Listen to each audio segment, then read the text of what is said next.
डरपोक थे जो पाकिस्तान भाग गए, हमें दिन मत सिखाओ। मस्जिदों को ढकने पर भड़के ओवैसी।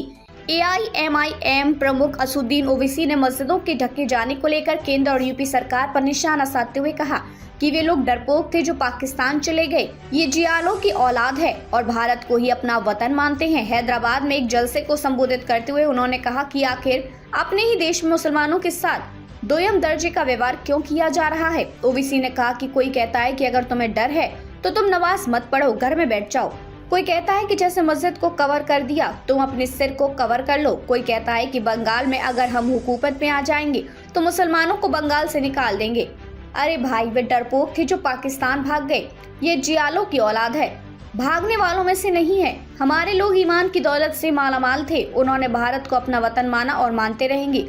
अजीब बातें चल रही हैं। ओवैसी ने कहा, हमसे आत्मसम्मान छीना जा रहा है। बताया जा रहा है कि तुम दूसरे दर्जे के शहरी हैं। हम तुम्हारा लोकतांत्रिक तरीके से मुकाबला करेंगे और तुम हारोगे।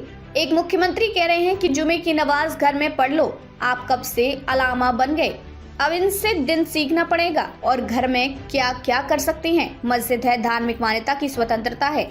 हम मस्जिद को जाएंगे और मस्जिद को आबाद करते रहेंगे। आर्टिकल 25 हमें इस बात की इजाजत देता है।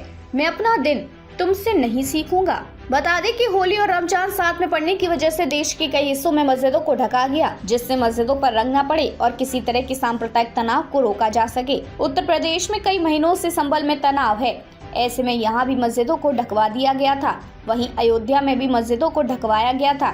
इस बार जुमे के दिन ही होली पड़ गई। ऐसे में राजनीतिक गलियारों में खूब हिंदू मुसलमान किया गया। दरभंगा की मेयर अंजुम आरा ने कहा था कि नमाज का वक्त नहीं बदला जा सकता, लेकिन होली पर 2 घंटे का ब्रेक लगाया जा सकता है। अंजुम जेडीयू नेता हैं। उनके बयान के बाद वार पलटवार का सिलसिला शुरू हो गया। संभल के सीओ अनुज चौधरी ने कहा था कि जो लोग रंगों से असहज महसूस करते हैं वे घर के अंदर रहे। उन्होंने कहा कि साल में एक ही बार होली आती है, वही नमाज 52 बार होती है।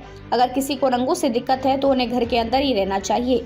उन्हें व्यापक सोच रखनी चाहिए और त्योहार मिलजुल कर मनाना चाहिए।